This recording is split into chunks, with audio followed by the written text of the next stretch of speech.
பிரியமானவர்களுக்கு சமாதானம். மார்க் எழுதின சுவிசேஷம் 11ஆம் அதிகாரத்தில் வசனம் 12, 13, 14 தொடர்ந்து 20, 21 வாசிக்கிற பொழுது பிரச்சனைக்குரிய ஒரு காரியத்தை குறித்தும் அந்த பிரச்சனை நிமித்தம் சில கேள்விகளுக்குரிய ஒரு சம்பவத்தையும் நாம் அங்கு வாசிக்கலாம். அதற்கான விளக்கத்தை பரிசுத்த ஆவியான உதவியோடு கூட வேத வசனங்களோட அடிப்படையில் நாம் இப்பொழுது பார்க்க போகிறோம்.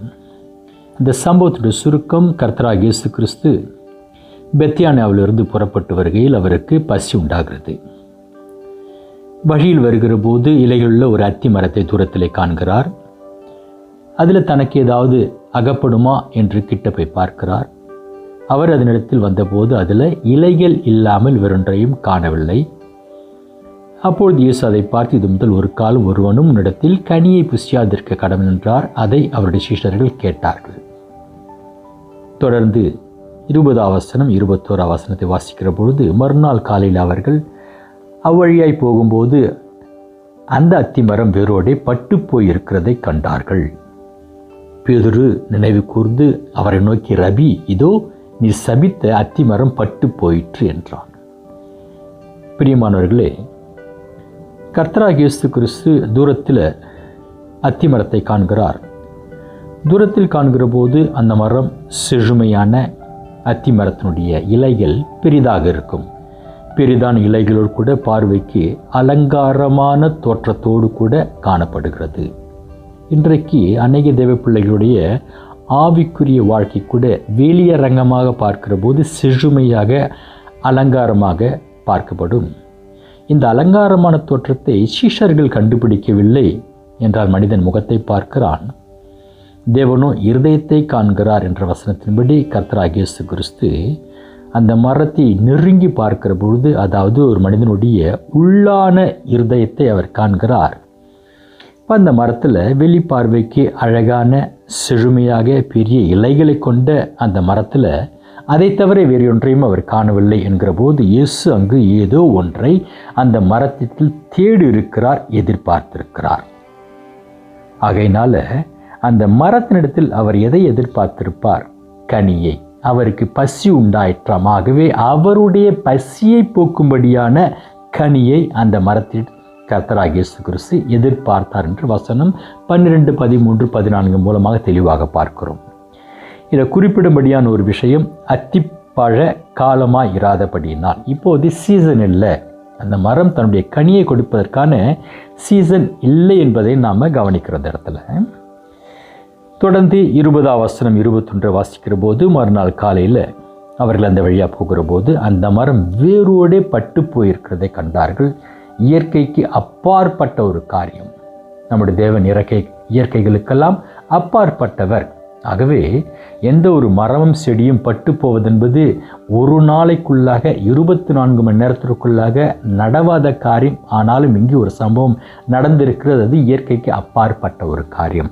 அப்போ இயற்கைக்கு அப்பாற்பட்ட ஒரு காரியம், அந்த வல்லமை வந்தது நோக்கம் ஆண்டவராகிய இயேசு கிறிஸ்துவினுடைய வார்த்தையினுடைய வல்லமை. அந்த வல்லமை இயற்கையும் கடந்து செயல்படக்கூடிய ஒன்று. இந்த காரியத்தை குறித்து பேதுரு இங்கு சாட்சியமாக சொல்லுகிறார். என்னவென்றால், இதோ நீ சபித்த, அப்போ கர்த்தராகிய இயேசு கிறிஸ்து அந்த மரத்தை பார்த்து சபித்தார் என்று வேதம் நமக்கு இங்கு தெளிவாக ஒரு காரியத்தை கூறுகிறது. பிரியமானவர்களே, இந்த சம்பவத்தை எடுத்துக்கொள்கிற போது முக்கியமாக 2 பிரச்சனைக்குரிய கேள்விகளை நாம் முன்வைக்க வேண்டும். கேள்விகள் மூலமாகத்தான் நாம் பதிலை பெற்றுக்கொள்ளலாம். தமிழில் சொல்லுவாங்க, கலகம் பொறுக்கிற இடத்துல ஒரு தெளிவு உண்டாகும். ஆகவே கேள்வியை நாம் முன்வைக்கிற போது பதிலை பெற்றுக்கொள்ளலாம். 2 கேள்விகள். முதலாவது கேள்வி, இயேசு சாபம் விடலாமா? இயேசு கிறிஸ்துவின் சுபாவம், அவர் அன்பு நிறைந்தவர், மன்னிக்கிறவர், இரக்கமுள்ளவர், கிருபையுள்ளவர், இப்படி என்ற சுபாவங்களை கொண்ட ஒருவர் ஒரு மரத்தை சபிக்கலாமா? ஏன்னா மரம் பட்டு போயிட்டது, மரத்தினுடைய வாழ்க்கை முடிந்து போய்விட்டது. 2வது கேள்வி, இது அத்திப்பழ காலம் இல்லை, அந்த மரம் தன்னுடைய கனியை கொடுக்கக்கூடிய காலம் இல்லை. இதை கர்த்தராகிய இயேசு கிறிஸ்து அறிவார். ஆகவே அதை அறிந்தும் அந்த மரத்தினிடத்தில் அந்த காலகட்டத்தில் அவர் கனியை எதிர்பார்த்தது நீதியான ஒரு காரியமா? இந்த 2 கேள்விகளுக்கும் பதிலை தெரிந்து கொள்ள வேண்டியது முக்கியமான ஒரு காரணம். வேதத்தின் மேல் விசுவாசம் பெருகும்படியாகவும் தேவனுடைய நீதி விளங்கும்படியாகவும் இதற்கான பதில்கள் கொடுக்கப்பட்டிருக்கின்றன. ஆகவே முதலாவதாக இயேசு கிறிஸ்து சபித்தார். அவர் சபித்தது சரியா? பிரியமானவர்களே, பரிசுத்த வேதாகமத்தில் ஆதியாகமம் துவங்கி வெளிப்படுத்தின விசேஷம் வரையிலும் சாபத்தை குறித்து வேதம் சொல்லுகிறது. ஆதியாகமம் புத்தகத்தில் முதல் சாபத்தை சபித்தவரே பிதாவாகிய தேவன் என்று வேதம் சொல்லுகிறது. ஆனால் இந்த சாபங்களுக்கெல்லாம் காரணம் இருந்தது. ஒரு சில காரணங்களை நாம் பார்க்க போகிறோம். அடுத்தது, சாபத்தினுடைய பிறப்பிடம் எங்கிருந்து வருகிறது, எதன் நிமித்தம் சாபம் பூமியிலே வந்தது என்பதையும் கூட நாம் பார்க்க போகிறோம். சபித்தது பிதாவாகிய தேவன் தான். ஆனால் சபிப்பதற்கு காரணமாக இருந்தது என்னவென்றால் மனிதனுடைய கீழ்ப்படியாமை தான் அதில் அடிப்படை காரணம். பார்க்கலாம் நம் விளக்கமாக. ஆதியாகமம் 3ஆம் அதிகாரத்தில் வாசிக்கிற போது முதல் சாபம் சர்ப்பத்திற்கு பிதாவாகிய தேவனால் கொடுக்கப்படுகிறது. என்று சொன்னால் சர்ப்பம் பொய் சொல்லி மனிதனை வஞ்சித்தது. அந்த அநீதியான செயலின் நிமித்தம் சர்ப்பமானது முதல் சாபத்தை தேவனிடத்திலிருந்து பெற்றுக்கொண்டது. இரண்டாவது சாபம் வார்த்தையை மீறின மனிதன். ஆனால் சாபம் மனிதனுக்கு அல்ல, உன் நிமித்தம் பூமி சபிக்கப்பட்டிருக்கும் என்று சொல்லி ஆசீர்வாதமாக கொடுக்கப்பட்ட பூமியானது இப்போது சாபமாக மாறியது. அதாவது அந்த பூமி விளைந்து மனிதனுக்கு நன்மை கொடுக்க வேண்டும், அது இனி உனக்கு நன்மை கொடுக்காது என்று பூமி சபிக்கப்பட்டது. காரணம் மனிதனுடைய கீழ்ப்படியாமை. மூன்றாவது சாபம், மனிதனே சபிக்கப்படுகிறான். ஆதியாகமம் 4ஆம் அதிகாரம் வசனம் 11-12 காயின் தன் சகோதரனை கொலை செய்ததின் நிமித்தம் சகோதர கொலை பாதகத்தினாலே இங்கே காயின் நேரடியாக சபிக்கப்படுகிறான். நீ பூமியிலே அலைந்து திரிவாய், நிலையற்றவனாய் இருப்பாய். பிரியமானவர்களே, ஆதியாகமம் 3:14 சர்ப்பமானது முதலாவது சபிக்கப்படுகிறது. ஆதியாகமம் 3:17 மனிதனுடைய மீறுதல் நிமித்தம் பூமியானது சபிக்கப்படுகிறது. தொடர்ந்து ஆதியாகமம் 4ஆம் அதிகாரம் 11-12 மனிதனை நேரடியாக சபிக்கப்படுகிறான். இப்போ இந்த சாபங்களுக்கெல்லாம் காரணம் என்னவென்று சொன்னால் மனிதனுடைய கீழ்ப்படியாமை. இதை தேவன் எழுதி கொடுத்துட்டார். ஒவ்வொரு மனிதனையும் கூப்பிட்டு ஆண்டவர் அன்றைக்கு சர்ப்பத்தை சபித்தது போல, பூமியை சபித்தது போல, காயினை சபித்தது போல இன்றைக்கு சபிக்க வேண்டியதில்லை. ஒவ்வொரு மனிதனுக்கும் தேவன் சாபத்தினுடைய பிறப்பிடம் என்ன, சாபம் எங்கிருந்து வருகிறது, சாபத்திற்கான காரணம் என்னவென்பதையும் எழுதி கொடுத்து விட்டார். தான் உபாகமம் 11ஆம் அதிகாரம் 26வது வசனத்தை வாசிக்கையில், இதோ ஆசீர்வாதத்தையும் சாபத்தையும் உங்கள் முன்ன வைக்கிறேன். இப்போ நமக்கு முன்பாக அவர் 2 காரியத்தை வைத்திருக்கிறார். ஆசீர்வாதத்தை வைத்திருக்கிறேன், சாபத்தை வைக்கிறேன்றார். இப்போது ஆசீர்வாதத்தை பெற்றுக்கொள்வதற்கு நிபந்தனையை வைக்கிறார், சாபத்தை பெற்றுக்கொள்வதற்கு நிபந்தனை வைக்கிறார். அப்போ சாபத்தை பெற்றுக்கொள்வதற்கும் ஆசீர்வாதத்தை பெற்றுக்கொள்ள நிபந்தனையை உபாகமம் 28ஆம் அதிகாரம் முழுமே நீங்கள் வாசிக்கிற போது ஆரம்பத்தில் சொல்கிறார், இந்த கட்டளையின்படி நடக்கிற போது இப்படிப்பட்ட ஆசீர்வாதங்கள் உங்களுக்கு கிடைக்கும் சொல்லிக்கொண்டே வந்து 15ஆம் வசனத்தை வாசிக்கிற போது உபாகமம் 28:15 வாசிக்கிற போது, இன்று நான் உனக்கு விதிக்கிற உன் தேவனாகிய கர்த்தருடைய எல்லா கற்பனைகளின்படியும் கட்டளைகளின்படியும் நடக்க கவனாய் இருக்கிறதற்கு அவர் சத்தத்திற்கு செவிக்கூடாதே போவாயாகில். அப்போ ஒரு வார்த்தைக்கு கீழ்ப்படியாம, அவர் பிரமாணத்திற்கு கீழ்ப்படியாம செவிகிடாமல் போகிற போது இப்பொழுது சொல்லப்படும் சாபங்கள் எல்லாம் உன்மேல் வந்து உனக்கு பலிக்கும். இது தேவனை விசுவாசிக்கிற, தேவனை சொந்த இரட்சகராக ஏற்றுக்கொண்ட ஒவ்வொருவருக்கும் தேவன் எழுதி கொடுத்து விட்ட ஒரு சாபம். பிரியமானவர்களை தெளிவாக தெரிந்து கொள்ள வேண்டும். நம்முடைய தேவன் சிருஷ்டிகர்த்தர். சகல சிருஷ்டிகள் மேலும் அவருக்கு அதிகாரம் உண்டு. ஆனாலும் அவர் நீதியின் தேவனாக இருக்கிறார். ஆகவே தான் நான் தான் சிருஷ்டிகர்த்தர், நான் தான் எஜமான் என்று அவர் செயல்படவில்லை. நீதியின் தேவனாக இருந்தபடியால் தான் நீதியை மீறுகிற பொழுது அங்கு சாபம் உண்டாகிறது. பிசாசானது அநீதி செய்தது, பொய் சொல்லி மனிதனை வஞ்சித்தது, சபிக்கப்பட்டது. மனிதன் அநீதி செய்தான், ஆனால் முதல் சாபம் மனிதனுக்கு உடனே வரவில்லை. அவனுக்கு கொடுக்கப்பட்ட ஆசீர்வாதம் பறிக்கப்படுகிறது, பூமியானது சபிக்கப்பட்டது. மூன்றாவது சாபம் மனிதனுக்கு நேராக வருகிறது, காயின் அங்கு சபிக்கப்படுகிறான். இங்கு சபிக்கப்பட்டதற்கு ஒரு காரணத்தை நாம் பார்க்கிறோம், அது அநீதி. அநீதி நிமித்தம் சபிக்கப்படுகிறான். அநீதி என்பது என்ன? தேவனுடைய வார்த்தைக்கு கீழ்ப்படியாமையே அநீதி என்று வேதம் சொல்கிறது. ஆகவே தான் நீதிமொழிகளின் புஸ்தகம் 26ஆம் அதிகாரம் 2வது வசனத்தில் காரணம் இல்லாமல் இட்ட சாபம் பலிக்காது. தேவன் சபித்ததற்கு காரணம் உண்டு. அந்த காரணம் இருந்தபடினால்தான் அந்த சாபமானது பலித்தது. அந்த காரணம் தேவனுடைய வார்த்தைக்கு கீழ்ப்படியாதவர்கள் மேல் வரும் என்று சொல்லி தேவன் எழுதி கொடுத்து விட்டார். பிரியமானவர்களே, இப்போ நம்ம கர்த்தராகிய இயேசு கிறிஸ்து சபித்தது நீதியா அப்படின்னு சொல்லி பார்க்கணும்னு சொன்னால், தேவன் வேறு அல்ல, குமாரன் வேறு அல்ல. இப்போ தேவன் சபித்ததற்கு அவருக்கு ஒரு நீதி இருந்தது, காரணம் இருந்தது. ஆகவே அந்த சாபம் பலித்தது. இங்கும் கர்த்தராகிய இயேசு கிறிஸ்து அந்த மரத்தை பார்த்து சபித்தார் என்றால் சாபமானது பலித்தது, மரம் பட்டுவிட்டது. ஆகவே இங்கு ஒரு நியதி இருந்திருக்கிறது, அந்த மரத்தை கர்த்தராகிய இயேசு கிறிஸ்து சபிப்பதற்காக. ஸோ தொடர்ந்து வருகிற செய்தியில் சபிப்பதற்கான முக்கியமான காரணத்தை நான் தெரிந்து கொள்வோம். அதற்கிடையில் சரி, இயேசு கிறிஸ்து சபித்தார, காரணம் இல்லாமல் போனால்தான் சபிக்கக்கூடாது, அப்படி சபித்தாலும் பலிக்காது. இப்போ மனிதராக நாம் சபிக்கலாமா? நாம் பிறரை சபிப்பதற்கு நமக்கு ஒரு காரணம் உண்டுன்னு வச்சுங்க. அப்படி காரணம் இருந்தாலும் நாம் பிறரை சபிக்கலாமா என்று கேட்டால், எந்த ஒரு மனிதனும் இன்னொரு மனிதனை சபிப்பதற்கு வேதம் இடம் கொடுக்கவில்லை. சபிக்க கூடாது என்பதுதான் தெளிவான பதில். மத்தேயு 5:24 கர்த்தராகிய இயேசு கிறிஸ்து சொல்கிறார், உங்களை சபிக்கிறவர்கள் நீங்கள் ஆசீர்வதியுங்கள். யாக்கோபு 3:10 துதியும் சபித்தலும் ஒரே வாயிலிருந்து வரலாகாது. வேதம் நமக்கு சபிப்பதற்கான உரிமையை, அதிகாரத்தை கொடுக்கவில்லை. அதுக்கு முக்கியமான காரணம், நம்முடைய தேவன் நீதியின் தேவன். அவர் நீதியின் தேவனாய் இருந்தபடினாலே நீதியை மீறினவர்களை பார்த்து சபிப்பதற்கு அவருக்கு வல்லமை இருக்கிறது, அதிகாரம் இருந்தது. நம்முடைய நீதியை குறித்து ஏசாயா புத்தகம் சொல்லுகிறது, நம்முடைய நீதியெல்லாம் அழுக்கும் கந்தையுமாய் இருக்கிறபடினாலே நமக்குள்ளாக அழுக்கும் கந்தையும் வைத்துக்கொண்டு பிறருடைய அழுக்கையும் கந்தையும் பார்த்து நாம் சபிப்பதற்கு பரிசுத்தமுள்ள தேவன், நீதியின் தேவன் நமக்கு அதிகாரம் கொடுக்கப்படவில்லை. ஆகவே பிரியமானவர்களே, முதலாவதாக தெளிவாக தெரிந்து கொள்ள வேண்டிய 2 காரியங்கள். கர்த்தராகிய இயேசு கிறிஸ்து சபித்தார், அதில் நியாயம் இருந்தது. ஆகவே இயேசு இரக்கமுள்ளவர், அவர் அன்பு உள்ளவர், அவர் சபிக்கலாமா? இப்படிப்பட்ட கேள்விகள் நம்ம வைக்க வேண்டாம். இயேசு சபிப்பதற்கு காரணம் இருந்தது.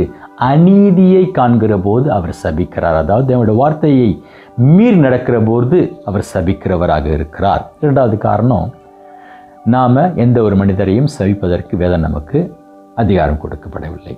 இப்போ அடுத்து முக்கியமான 2வது கேள்விக்கு வருவோம்.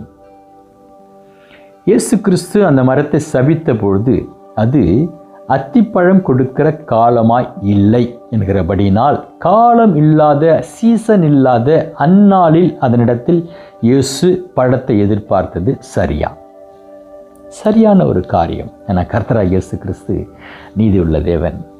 இதற்கான பதிலை நாம் தெரிந்து கொள்ள வேண்டும் என்றால், பழைய ஏற்பாட்டு சங்கீதங்களின் புஸ்தகம் 1ஆம் அதிகாரத்தில் ஒரு காரியத்திற்குள்ளாக கடந்து வெளியே வர வேண்டும். தாவீது எழுதுகிறார், சங்கீதம் 1:2-3 வாசிக்கிற போது, கர்த்தருடைய வேதத்தில் பிரியமாயிருந்து இரவும் பகலும் அவருடைய வேதத்தில் தியானமாய் இருக்கிற மனுஷன் பாக்கியவான். பாக்கியவான் என்கிறவன் ஆசீர்வதிக்கப்பட்டவன். ஆசீர்வாதம் என்பது சாபத்திற்கு எதிர்மறையான காரியம். ஆகையினால் இங்கு ஆசீர்வதிக்கப்பட்ட பாக்கியவான், அவனுக்கு ஒரு கேரக்டர் கொடுக்கப்படுகிறது, சுபாவம் கொடுக்கப்படுகிறது. அவன் இரவும் பகலும் கர்த்தருடைய வேதத்தில் தியானமாய் இருக்கிற மனுஷன். ஆகவே யார் ஆசீர்வதிக்கப்பட்டான்னா, இந்த வசனத்தின் அடிப்படையில் இரவும் பகலும் கர்த்தருடைய வேதத்தின் மேல் பிரியமாய் இருந்து வேதத்தை தியானமாய் இருக்கிற மனுஷன் பாக்கியவான், ஆசீர்வதிக்கப்பட்டவன், சாபத்திற்கு நீங்கினவன்.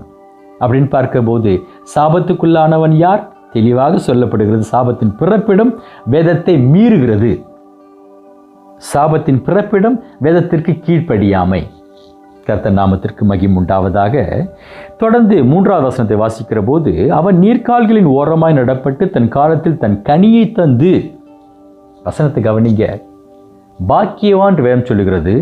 இரவும் பகலும் வேதத்தை தியானிக்கிற மனுஷன், வேதத்தின் மேல் பிரியமாய் இருக்கிற மனுஷன், அவன் கனி கொடுக்கிறான். எப்போ கனி கொடுக்கிறானாம்? தன் காலத்தில் தன் கனியை தந்து. இலையுதிராது இருக்கிற மரத்தை போல் இருப்பான், அவன் செய்வது எல்லாம் வாய்க்கும். இப்போ தேவனுடைய இப்படிப்பட்ட ஒரு ஆசீர்வாதத்தை பெற்ற மனிதனை எப்போ கனி கொடுக்குறான்னா, அவனுடைய சீசனில் கனி கொடுக்க வேண்டிய காலத்தில் தான் கனியே கொடுக்கிறான் என்று சொல்லி சங்கீதங்கள் புஸ்தகம் 1ஆம் அதிகாரத்தில் நாம் பார்க்கிறோம் என்று சொன்னால், இப்படிப்பட்டவன் தேவனுக்கு பிரியமானவனாக இருக்கிறான்னு சொல்லுகிறபடினால இவர் எப்போ கனி கொடுக்கிறார்? எப்பொழுதும் கொடுக்கிறவர் அல்ல, கனி கொடுக்க வேண்டிய காலத்தில் கனி கொடுக்கிறார். இப்போது இயேசு கிறிஸ்து கனி கொடுக்க காலம் இல்லாத பொழுது அந்த மரத்தை பார்த்து அந்த இடத்தில் கனி எதிர்பார்த்தார, இது நியாயமா என்கிற கேள்விக்கு இதன் மூலமாக நான் பதிலை கொண்டு வரும் என்றால், தாவீது சொல்லுகிற காரியம் நியாயப்பிரமாணத்தின் காலம்.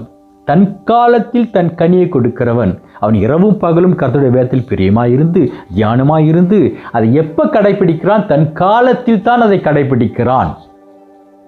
இது நியாயப்பிரமாணத்தின் காலம். இப்போ நியாயப்பிரமாணம் கொடுக்கப்பட்டது, எழுதி கொடுக்கப்பட்டது. அது எப்படி எழுதி கொடுக்கப்பட்டது? கற்பலகைகளில் எழுதி கையிலே கொடுக்கப்பட்ட பிரமாணம். அதில் என்ன எழுதப்பட்டிருக்கிறது? தேவனை தேடுவதற்கு ஓய்வு நாள் குறிப்பிடப்பட்டிருந்தது. சபை கூடி ஆராதிக்கிற நாட்களை தேவன் எழுதி கொடுத்தார். பண்டிகை நாட்களை எழுதி கொடுத்தார். கண்ணுக்கு கண் என்றார், பல்லுக்கு பல் என்றார். இவைகளை சரியாக கடைபிடிக்கிறவன் பாக்கியவான். தான் நியாயப்பிரமாணம். ஏன்னா தாவீதுடைய வசனத்தின்படி இரவும் பகலும் கர்த்தருடைய வேதத்தில் பிரியமாக இருக்கிறான், தியானமாக இருக்கிறான், கடைபிடிக்கிறான். எப்படி கடைபிடிக்கிறான்? கண்ணுக்கு கண், பல்லுக்கு பல். இப்போது நான் ஒருவரை அறைந்து பற்களை உடைக்கிறேன் என்று சொன்னால், அவர் என்னை அறைந்து பற்களை உடைத்திருந்தால் நான் திரும்பி அவரை அறைந்து பற்களை உடைக்கலாம். இது எனக்கு அங்கீகரிக்கப்பட்டிருக்கிறது நியாயப்பிரமாண காலத்தில். அதே மாதிரி ஆராதிப்பதற்கு நாட்களை குறிப்பிட்டிருந்தார். இவைகளை சரியாக செய்கிற போது அவன் தன் காலத்தில் தன் கனியை கொடுக்கிறவனாக இருக்கிறான். அவன் கனத்துக்குரியவனாக, பாக்கியவானாக நியாயப்பிரமாண காலத்தில் பார்க்கப்பட்டது. இதைத்தான் பிரசங்கியார் எழுதினார். பிரசங்கி 3ஆம் அதிகாரத்தில் ஒவ்வொன்றுக்கும் ஒரு காலம் உண்டு. ஸோ நியாயப்பிரமாண காலத்தில் எழுதி கொடுக்கப்பட்ட பிரமாணத்தின்படி அதினதின் காலத்தில் அவைகளை செய்கிற கடைப்பிடிக்கிற மனுஷன் பாக்கியவான். தன் காலத்தில் தன் கனியை கொடுக்கிறான். இதனுடைய தெளிவான பொருள், தேவன் மனிதனிடம் எதிர்பார்க்கும் ஒன்றை அவர் எழுதி கொடுத்தபடி எதிர்பார்க்கும் நேரத்தில் தருவது தேவனுக்கு பிரியமான கனி கொடுக்கிறதான ஒரு வாழ்க்கை. இப்போ இயேசு கிறிஸ்து மரத்தை சபித்த காலம் புதிய ஏற்பாட்டு காலம். நியாயப்பிரமாணம் முடிவுற்ற காலம். நியாயப்பிரமாணம் கர்த்தராகிய இயேசு கிறிஸ்துவினாலே முடிக்கப்பட்ட காலம், நிறைவேற்றப்பட்ட காலம். இப்போது இந்த காலத்தை குறித்து, இந்த பிரமாணத்தை குறித்து அப்போஸ்தலராகிய பவுல் என்ன சொல்கிறார் சொன்னீங்கன்னா, ரோமருக்கு எழுதிய நிருபம் 8ஆம் அதிகாரம் 2வது வசனத்தில், கிறிஸ்து இயேசுவினாலே ஜீவனுடைய ஆவியில் பிரமாணம். நியாயப்பிரமாணம் கற்களில் எழுதப்பட்டு கரங்களில் கொடுக்கப்பட்டது. இங்கு கிறிஸ்து ஒரு புதிய பிரமாணத்தை கொண்டு வந்தார். நியாயப்பிரமாண காலம் முடிவுபட்டு இந்த பிரமாணத்தை குறித்து பவுல் சொல்லுகிற காரியம், கிறிஸ்து இயேசுவினாலே ஜீவனுடைய ஆவியின் பிரமாணம் என்று சொல்லுகிறார். இது கல்லினால் எழுதப்பட்டு, அதாவது கற்களில் எழுதப்பட்டு கையில் கொடுக்கப்பட்ட பிரமாணம் அல்ல, இயேசுவினாலே கொடுக்கப்பட்ட பிரமாணம். அது ஜீவனுடைய ஆவியின் பிரமாணம். இந்த பிரமாணம் எபிரேயர் புஸ்தகம் நீங்கள் வாசித்து பார்க்கிற போது 8ஆம் அதிகாரம் 10வது வசனம், 10ஆம் அதிகாரம் 16ஆம் வசனத்தில் நம்முடைய இருதயங்களில் எழுதி உள்ளத்தில் வைக்கப்பட்ட பிரமாணம். இதான் ஆரம்பத்தில் சொன்ன நியாயப்பிரமாணம் கற்கள் எழுதி கரங்களில் கொடுக்கப்பட்டது. ஆனால் கர்த்தராகிய இயேசு கிறிஸ்துவினால் கொடுக்கப்பட்ட ஜீவனுள்ள ஆவியின் பிரமாணம் இருதயத்தில் எழுதி உள்ளத்தில் வைக்கப்பட்ட பிரமாணம். இப்போ 2 பிரமாணங்களுக்கும் எவ்வளவு பெரிய வித்தியாசம், எவ்வளவு பெரிய மாறுபாடுன்னு பாருங்க. அடுத்ததாக புதிதாக கொடுக்கப்பட்ட கர்த்தராகிய இயேசு கிறிஸ்துவின் இந்த பிரமாணத்திற்கு எதிரான, விரோதமான வேறொரு பிரமாணம் இல்லை.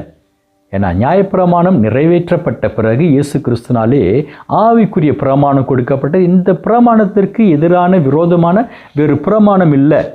கலாத்தியர் 5ஆம் அதிகாரத்தில் கனிகளை குறித்து சொல்லி கொண்டு வருகிற போது அப்போஸ்தலர் இப்படியாக முடிக்கிறார். அப்போஸ்தலராகிய பவுல் கலாத்தியர் 5ஆம் அதிகாரம் வசனம் 22-23, ஆவியின் கனியோ அன்பு, சந்தோஷம், சமாதானம், நீடிய பொறுமை, தயவு, நற்குணம், விசுவாசம், சாந்தம், இச்சையடக்கம், இப்படிப்பட்டவைகளுக்கு விரோதமான பிரமாணம் ஒன்றுமில்லை.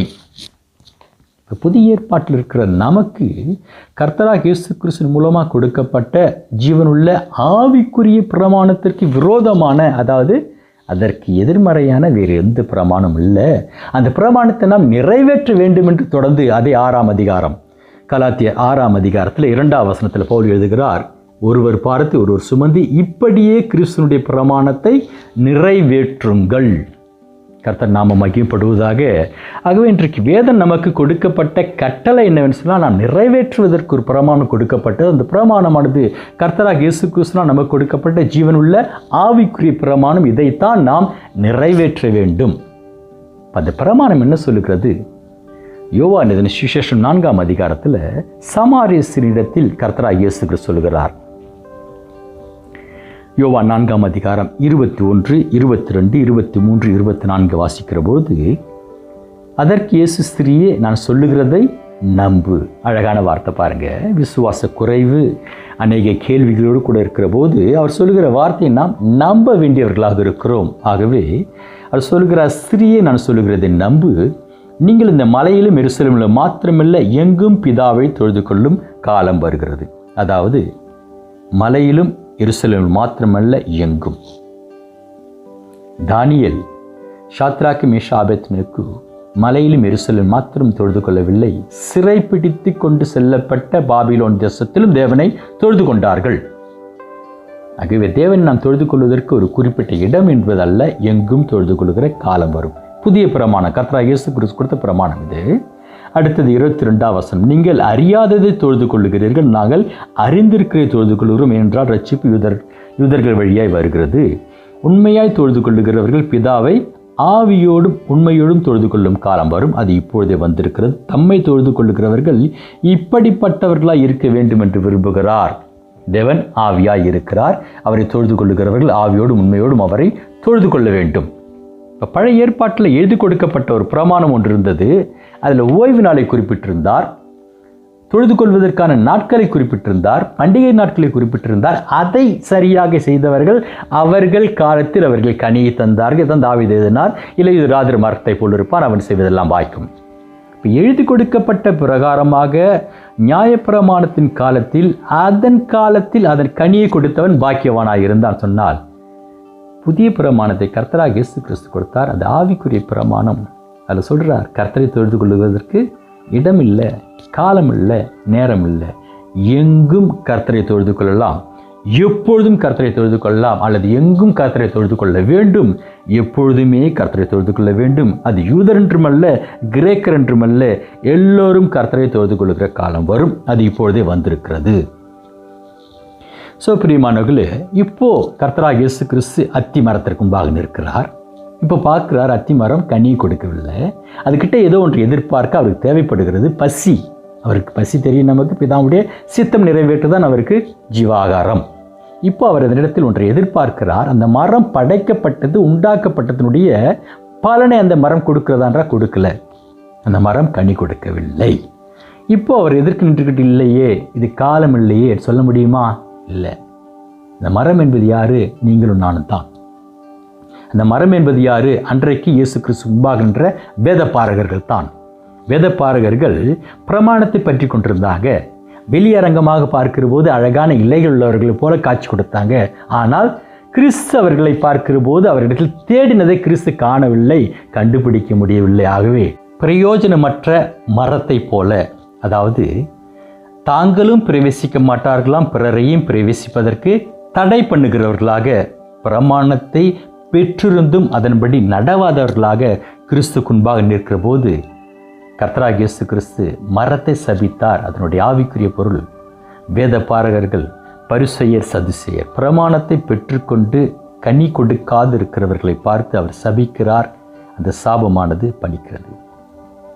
மத்தேயு புத்தகத்தில் நீங்கள் வாசித்து பார்க்கலாம். 11ஆம் அதிகாரத்தில் 20ஆம் வசனம் துவங்கி, கோராசினி உனக்கு ஐயோ, கப்பர்நகுமே உனக்கு ஐயோ, உன்னிடத்தில் நிறைவேற்றின அற்புதங்கள் அதிசயங்கள் நான் வேறு வேறு இடங்களை செய்திருந்தால் அவர்கள் ரட்டுடுத்தி சாம்பல் அமர்ந்து ரட்சிப்பை பெற்றிருப்பார்களே. அதுபோல பிரமாணத்தை பெற்றிருந்தும் வேதபாரகர்கள், பரிசேயர், சதுசேயர்கள் கர்த்தராகிய இயேசு கிறிஸ்து அவரிடத்தில் எதிர்பார்த்ததான தேவனுக்கு பிரியமான கனியை அவர்கள் கொடுக்காதபடினாலே அன்றைக்கு அவர்களுக்கு தெரிந்து கொள்ளும்படியாக மரத்தை சபிக்கிறார். மரம் பட்டு போகிறது. பிரியமானவர்களே, இன்றைக்கு இதனால் நாம் கற்றுக்கொள்ளுகிற கர்த்தராகிய இயேசு கிறிஸ்து சொந்த இரட்சகராக பெற்றுக்கொள்கிற நமக்கு என்ன போதிக்கிறார் என்றால், இது வேதபாரகர்களுக்கு மாத்திரமல்ல, பரிசேயர், சதுசேயருக்கு மாத்திரமல்ல, அவரை சொந்த இரட்சகராக ஏற்றுக்கொண்ட ஒவ்வொருவருக்கும் அவர் எழுதி கொடுத்திருக்கிற காரியம், நாம் எங்கும் கிறிஸ்துவை உடையவர்களாக வாழ வேண்டும். எப்பொழுதுமே கிறிஸ்துவை உடையவர்களாக வாழ வேண்டும். தேவனுக்கும் பிறனுக்கும் பிரயோஜனமான வாழ்க்கை வாழ்கிறவர்களாக வாழ வேண்டும். இதை கர்த்தராகிய இயேசு கிறிஸ்து நம்மிடத்தில் எதிர்பார்க்கிறார். சபையில் மாத்திரம் நான் கனி கொடுக்கிற கிறிஸ்தவன் என்பது அல்ல. சபை விட்டு வெளியே இருக்கிற போது சொந்த குடும்ப வாழ்க்கையிலும் நான் கிறிஸ்துவை போல கனி கொடுக்கிறவனாக ஜீவிக்க வேண்டும். வேலை செய்கிற இடங்களிலும் கிறிஸ்துவை பிரதிபலிக்கிற கனி கொடுக்கிற ஜீவம் உள்ளவனாக வாழ வேண்டும். நான் ஸ்கூலுக்கு போகிறேன், காலேஜுக்கு போகிறேன், படிக்க போகிறேன், அங்கேயும் கிறிஸ்துவை பிரதிபலிக்கிறவனாக கனி கொடுக்கிறவனாக வாழ வேண்டும். ஆகவே தான் மரத்தை பார்க்கிறார். அந்த மரம் இப்போ நான் காலம் இல்லை, இப்போ நான் கனி கொடுக்க முடியாது, அதாவது இப்போ நான் ஞாயிற்றுக்கிழமை ஆராதனைக்கு வரல, இப்போ நான் ஆராதனை விட்டு வெளியில் இருக்கிறேன், ஆகவே நான் கனி கொடுக்க முடியாது என்பது அல்ல. எப்பொழுதும் எல்லா இடங்களிலும் நாம் கிறிஸ்து நம்மிடத்தில் எதிர்பார்க்கிற அவரது சுபாவம் என்கிறதான கனிகளை கொடுக்கிறவர்களாக கிறிஸ்து நம்மிடத்தில் ஒன்றை எதிர்பார்க்கிறார். பிரியமானவர்களே, அதிகாலையில் ஜெபம் பண்ணுங்க. காலையில் கிறிஸ்து நம்மிடத்தில் எதிர்பார்க்கிறார். அவரோடு கூட ஐக்கியம் கொள்ள வேண்டும், அவரோடு கூட உறவு கொள்ள வேண்டும் என்று அதிகாலையில் நம்மிடத்தில் எதிர்பார்க்கிறார்.